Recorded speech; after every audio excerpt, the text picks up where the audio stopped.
I love Luca so much, it's kind of hard for me to talk about. Like, it's embarrassing how quickly and thoroughly this film worked its way into my heart. Part of the reason this review is coming a year late is I had so many thoughts about this film and I had such a hard time organizing them. But I still really wanted to make this video because I love this movie so much. So I hope you'll bear with me as I share my thoughts on this little film as coherently as I possibly can. This film is gorgeous. Of course, the animation is great and the setting looks amazing. The water is beautiful and the town is so bright and colorful. I also like the consistency between the character design and the setting. In a film like The Good Dinosaur, even though the hyper realistic backgrounds were impressive, the characters were so cartoony and stylized they clashed a bit. Luca has a nice sense of consistency throughout its visuals. And visually, it's entirely distinct from the rest of their output, at least until Turning Red came along. I wasn't crazy about the character designs at first, but they look great in motion. The cartoony designs let the animators really push the poses and silhouettes, which helps enhance the characters' expressiveness. There's a great use of squash and stretch, even in some really subtle ways, like Alberto's hair being stretched when the music catches his attention. Many people have made the connection between the style of Luca and Studio Ghibli. You can really see the Ghibli influence in the concept art for the characters, and director Enrico Casarosa even lists Miyazaki's films among his influences. My friend the Snowline described this film's look as having a storybook feel to it. The rounded shapes and bright colors make the world really inviting. I love the look of the sea monsters, how their hair looks like marine vegetation. It's very soft and pleasing to look at. And the stylistic choice fits the tone of the film. The story is simple, the setting is small, the stakes are low. It feels very much like one of Ghibli's slice of life stories. Casarosa has said he wanted Luca to feel like the embodiment of summer, of being young and making the friends that help you find yourself, and he certainly succeeded in that regard. The transformation sequences are gorgeous. The fact that they don't just fade from one form to another, but that the filmmakers took time to achieve the effect of individual scales appearing and disappearing, and that they developed the technology so that the change could be controlled by the animators, and so be led by whatever acting a particular scene called for, is so impressive. I love how the change is quick in frantic moments and slow and steady in scenes that are more filled with wonder. And I also love the added detail of the little spots of color that linger a bit after the scales disappear. It gives the change a very painterly feel and reinforces that storybook quality. I do think it's clever that they typically frame scenes so that their tails are either out of the shot or positioned behind the character. It helps get around the awkwardness of seeing an extra appendage just appear or disappear, and it's done so naturally it doesn't call attention to itself. There's also a nice subtle sound effect that accompanies the change, and it's just really satisfying. Between the visuals and the sound design, I could watch these sequences all day. The sound design in general is just really great. I love the sound of the rain hitting Signora Marcelliere's umbrella here, how it gets louder as she comes fully into the frame, or the sound of the rain hitting the Porto Rosso cup when she hands it over to the underdogs. In absorbing other reactions to the films, it seems Luca's daydreams are a bit divisive. It is a shame that they're not more narratively relevant, they just kind of reinforce Luca's feelings and desires. But I really love them, especially the last two. I just can't get the smile off my face while I'm watching them. It helps that Luca's theme really soars in those moments. They're visually stunning and the soundtrack backs them up. And I do like that they establish Luca as a very imaginative character, to the point that his daydreams start very simple and become more complex as his worldview grows. There's even a little detail in the animation that corresponds to these daydreams. Every time one's about to start, Luca's hair starts blowing in an imaginary breeze.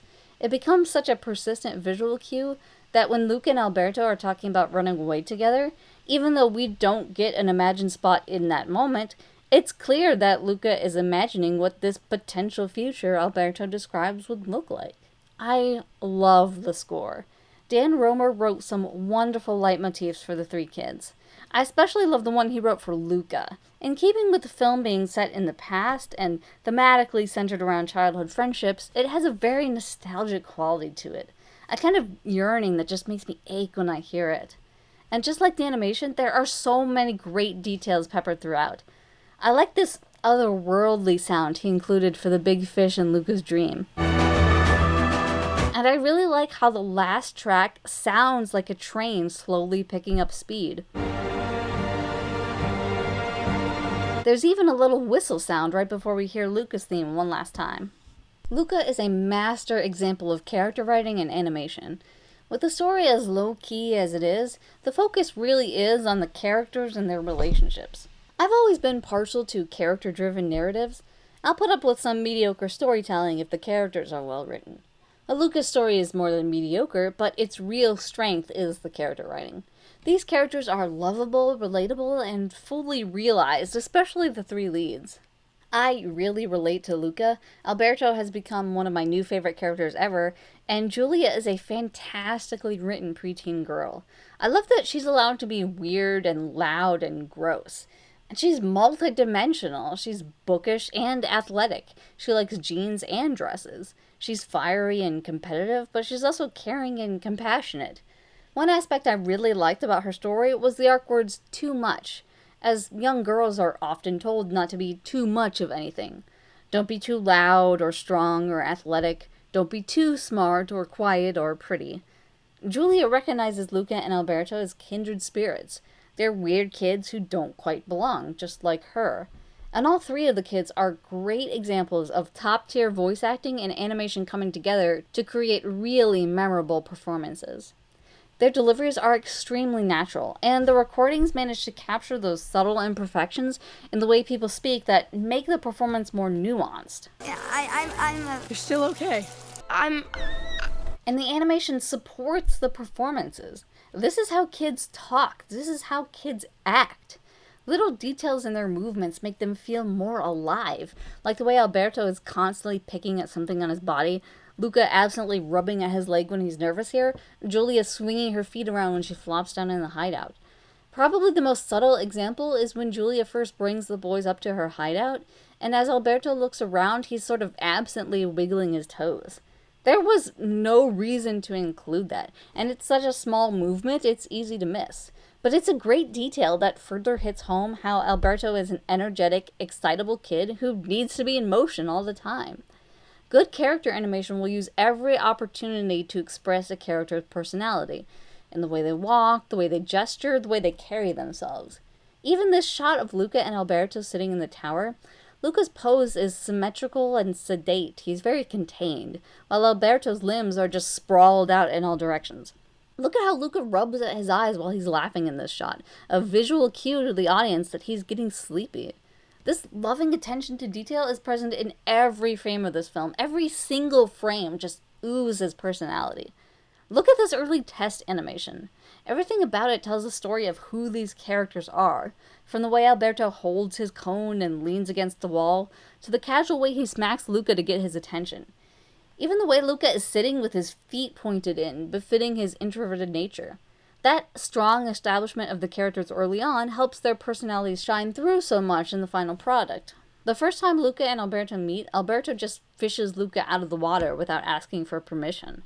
But the second time, Alberto doesn't just yank Luca out of the water, he hands Luca some random objects to give Luca a pretense for following him, and then waits for Luca to get out of the water on his own, even giving him some space and turning his back. Alberto's loneliness drove him to pull Luca out of the water without asking, but he's not completely inconsiderate. I like how the animators took the time to show Luca struggling with the extra weight of the water-filled objects once he does get on shore. Even this little motion Luca makes when he's first trying to walk, it's not that he's just trying to move forward. Alberto says walking is just like swimming, so they took the time to make it look like he's attempting to swim through the air. Right from the beginning, I was excited to learn that Pixar was making a film set in Italy, being Italian myself. Casa Rosa was born in Genova and spent his summers in the Cinque Terre. In keeping with Pixar's tradition of sending its creators on location, there's a sweet behind-the-scenes video on the Blu-ray that shows the crew visiting Italy for inspiration. And as always, that research pays off. The film captures that feeling of those small seaside towns, from the windy, twisty roads to the architecture to the pasta. I've seen a lot of jokes about Vespas being product placement in the film, but it never felt that way to me. The boys don't want a Vespa for its own sake. I felt like the symbolism was pretty clear. The poster literally says, Vespa is freedom. For Luca, the significance is obvious. He wants to explore the world and escape his overbearing parents. The connection to Alberto isn't as strong at first, because it initially appears that Alberto has all the freedom in the world. There's a subtle difference in what freedom means to both of them. For Luca, it was always about learning and growing, which is why Luca gets excited by things like riding a bike for the first time and going to school, while Alberto remains fixated on getting the Vespa because to him, the Vespa is all about escape. Luca is fascinated by everything he experiences in the town, but Alberto becomes increasingly upset as Luca's focus wavers. And when we finally do learn the significance of the Vespa for Alberto, it is devastating. Alberto wasn't staying on the island because he wanted to. His dad abandoned him there, and for whatever reason, he never left. Where the island was Luca's first taste of freedom, Alberto was stuck there. It's extremely poignant that Alberto was using the Vespa is freedom poster to cover up the tally marks counting his dad's absence.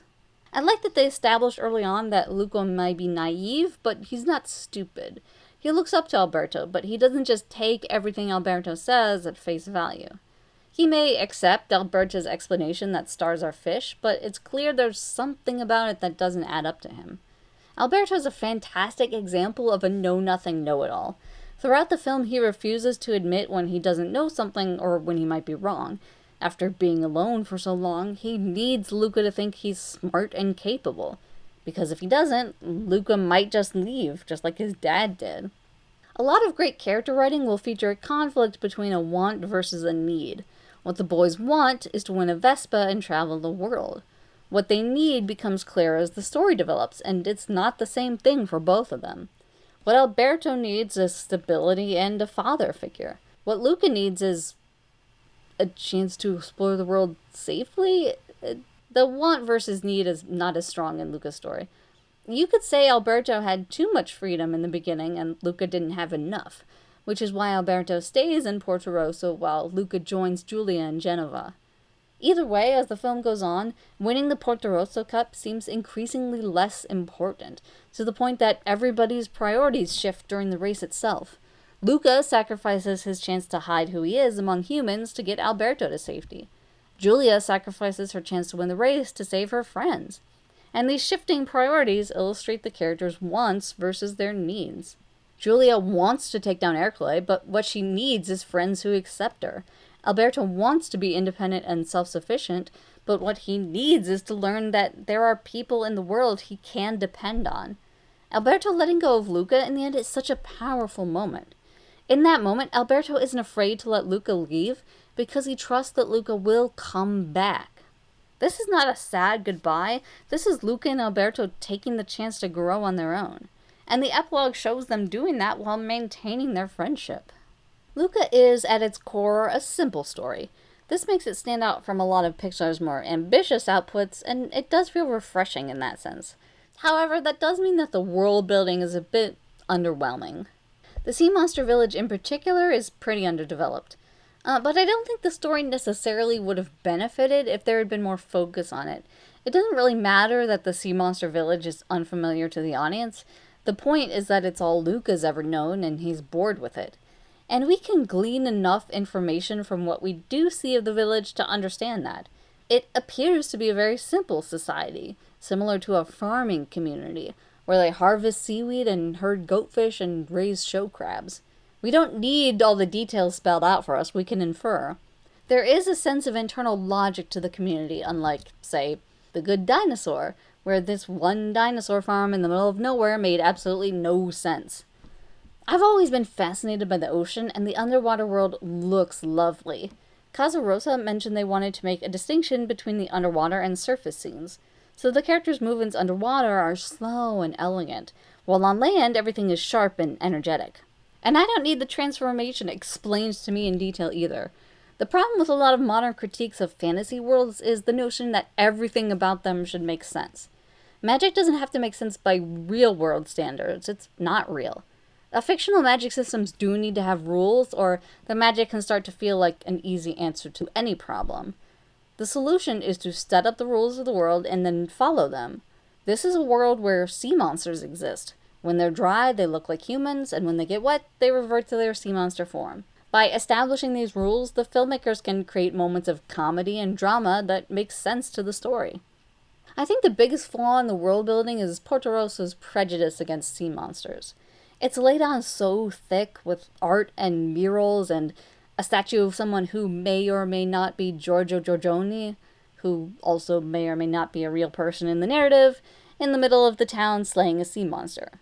It does help to establish how dangerous it is for Luca and Alberto to be there, and it does make sense that the town would have a fear of dangerous sea creatures. I love the ocean, but there are so many things in it that can kill you, and you can't always see them coming. I can absolutely buy that the town would be more and more on edge after multiple sightings of something large and unidentifiable in the water.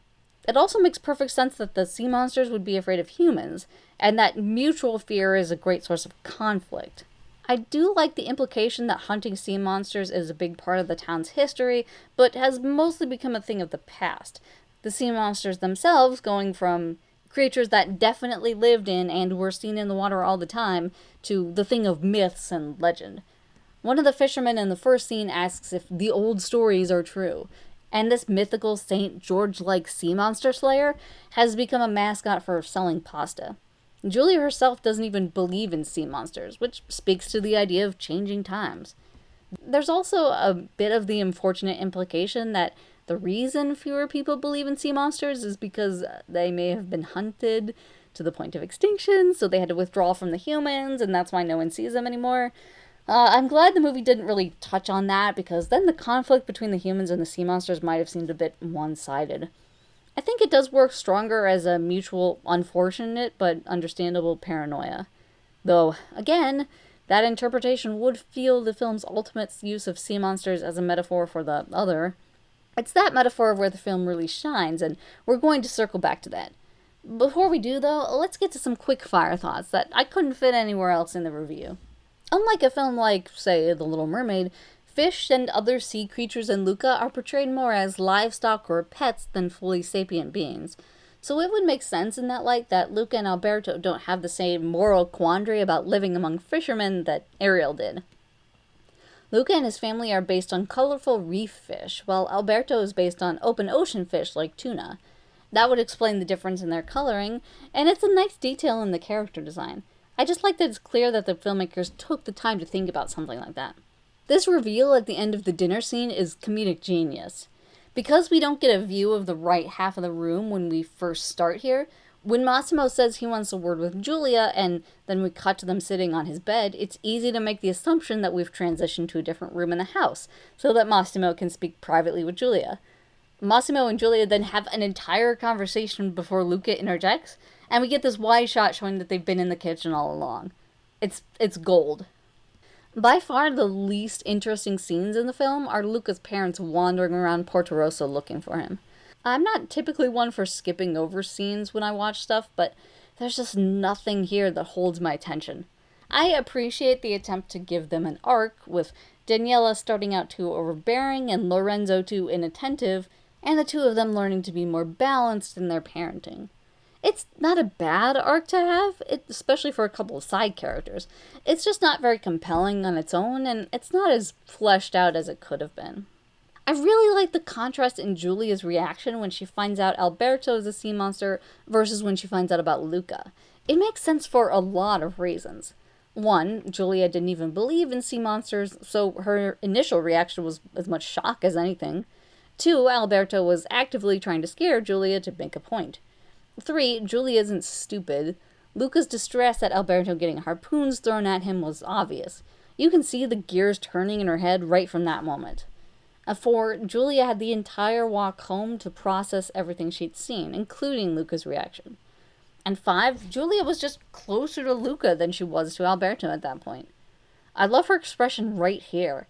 It's a small gesture, but it just says so much. It's like really? That's what you're thinking about right now?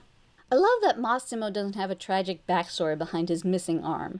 It's just how he was born.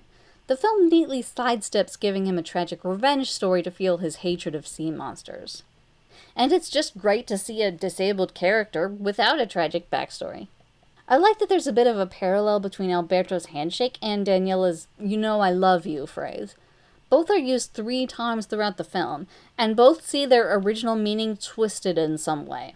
The second time Daniela says, "You know I love you" to Luca, she's dismissing his desires to grow and learn, and his frustration at being punished for his curiosity.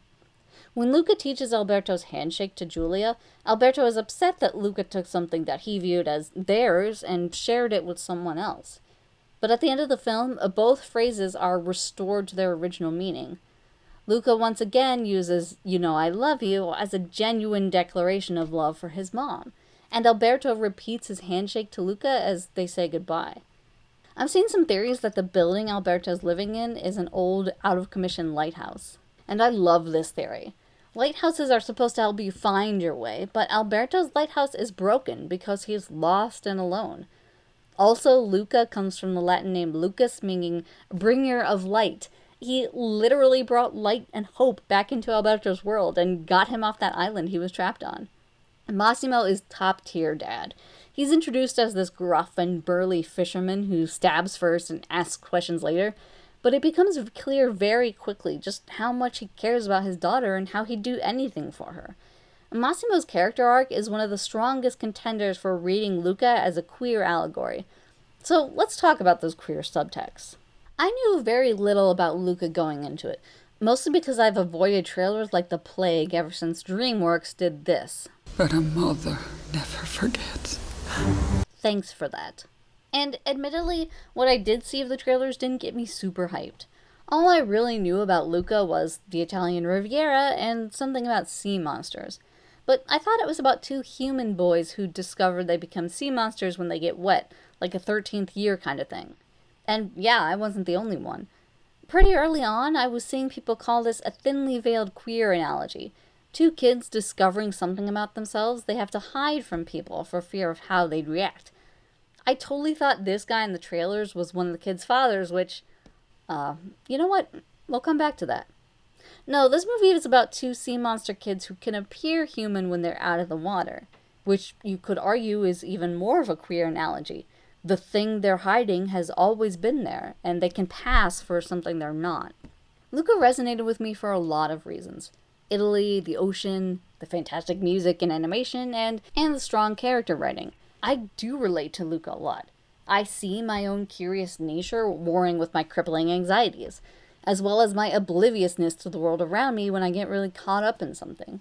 I've always been drawn to extroverts like Alberto, loud, passionate people who help pull me out of my comfort zone. Casa Rosa based Luca and Alberto's relationship on his own childhood best friend, also a kid named Alberto who pushed him to grow and follow his dreams, which is why the film feels so authentic. When the film was first released, Casa Rosa said he didn't intend for the film to be a queer allegory, or for Alberto and Luca's relationship to be a romantic one. And I do believe he meant that, especially because their friendship was inspired by his own childhood friendship. But Enrico is not the only one who worked on the film, and the queer subtext is present throughout the story, even outside of Luca and Alberto's relationship. As Laurent Ritas said in his review of Luca, "A blatant romance isn't the only way a queer story can be told." Despite Luca's use of sea monsters as a general metaphor for anyone who is seen as other, there's a reason Luca in particular has resonated so much with the LGBT community. So many things about it are relatable to the queer experience in ways that a film like, say, Zootopia aren't.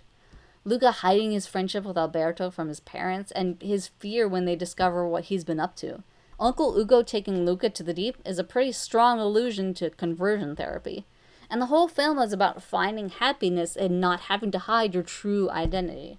All that being said, I do absolutely understand reading Luca and Alberto's relationship in romantic terms. I had my first crush on a girl in middle school. She was my best friend, and I thought she was amazing. But my own internalized homophobia was so bad I denied those feelings for years, and didn't really deal with them until after I graduated college. And no, Luca and Alberto's relationship is not gay because they touch each other a lot. I actually really love how casually touchy Alberto is throughout the film. It adds a lot to his boisterous, over-the-top personality. Casual, non-sexualized touching should be way more normalized, especially in Western media. But there's evidence for an attraction in the way they treat each other. what they're willing to sacrifice for each other, how they bond over something no one else around them understands, how they admire and envy something inherent about the other that they don't have. Your life is so much cooler than mine. You're the good kid. And the moment when they say goodbye at the train station, holding hands until the last moment and Alberto running alongside the train as long as he can, is a common romantic trope in films. I think part of the resistance to seeing any romantic undertones to their relationship is due to the style of the movie making the kids look especially young. But a gay romance is not inherently more sexual than a straight one, and I've never seen any objection to romance between straight kids in animated films. Pixar itself released a film about childhood friends who grow up to get married and spend their lives together, and they were younger than Luca and Alberto, and no one gave up any shit about that. Luca and Alberto's reveal in front of the town is played very much like a coming out scene. It's clear at this point in the film that Alberto has come to see Massimo as a father figure, and he's terrified of Massimo seeing this part of him, especially when he knows how Massimo feels about sea monsters. And many people have pointed to Massimo's response as a very realistic metaphor for people in real life overcoming their own homophobia, by getting to know members of the LGBTQ community as people first. They are Luca and Alberto. What really saves this moment from feeling too easy is the way the film suggests not everyone in town is completely on board with welcoming sea monsters into their midst. It makes sense for Massimo to change his mind because he's spent time with the kids and come to care about them. But there are still people in town who are completely willing to attack the kids, and only grudgingly drop their weapons when Massimo stands up for them. The film even shows people in the crowd getting fed up and walking away from the scene. It's subtle, but those little touches make the scene a bit more nuanced than others like it. When all is said and done, Luca and Alberto are not explicitly gay, and I get being frustrated that the film's message is a bit generic in terms of accepting anyone who is different in any way. But I still think it's a strong message, and it's executed well. And, like we talked about earlier, queer stories do not intrinsically have to be about romance. Since the film's become such a hit with queer audiences, Casarosa has since said that there was discussion in production that Luca and Alberto's relationship could develop into a crush. In this interview in particular, he said that they kept talking about, maybe next summer when he comes back, yes, they'll definitely have a crush on each other. That infamous quote spread like wildfire throughout the community. I don't know how much I believe that. I do know McKenna Harris seems to be a shipper on deck. But he couldn't have done that without loving Alberto and without the love that he got back from him. And I do believe that ultimately Casarosa wanted to keep the focus of the film on friendship. I can't fault him for that. Whatever the truth is, it was clear from the beginning that he was happy the film was being seen as a message of acceptance for anyone who's treated like the other. I think the foundation for romance is certainly there. Though being the purist that I am, I sincerely hope we do not get a sequel to Luca. I do not trust Disney not to screw it up. Ultimately, whether you read Luca and Alberto's relationship as a deep friendship or a budding romance, the themes of the future, of friendship, love, acceptance, sacrifice, youth, and discovery are just as strong. Luca is quite simply itself, and there is something beautiful about that. Let me know what you thought about Luca in the comments. Thanks again for watching, and as always, I'm eternally optimistic, and I'll catch you guys next time.